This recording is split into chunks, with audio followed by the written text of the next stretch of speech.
Sa mata sa tanan, buotan si Marites. Hilumon, maluloyon, inahan sa duha ka anak, asawa sa barangay Tanod. Pero, ang wala kabalo sa silingan, naa siya ay tinago, nga kada alas 12 sa gabii, maggikan siya sa balay, nagdalag itom nga kahon, makita siya sa semento, mag-inusara, nagkurog, nagkanta og Latin nga dili kasabot ang uban, mag-drawing og sigbin sa yuta gamit ang abo, unya ang kahon, ihapak sa yuta, ug musugod og ubo, murag na ay kalag nga gipanglungkab gikan sa kalibutan. Sa ikalimang gabi, nasundan siya sa iyang bana. Wala siya kahibaw, apan ang nakita sa iyang bana dili lang sayop, kundi impyerno mismo nga nagbukas sa yuta.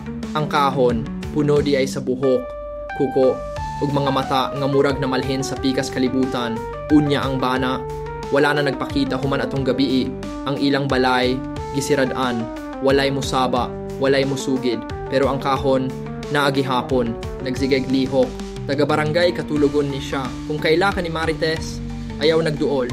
Kay basin ikaw na ang sunod niyang kuhaon.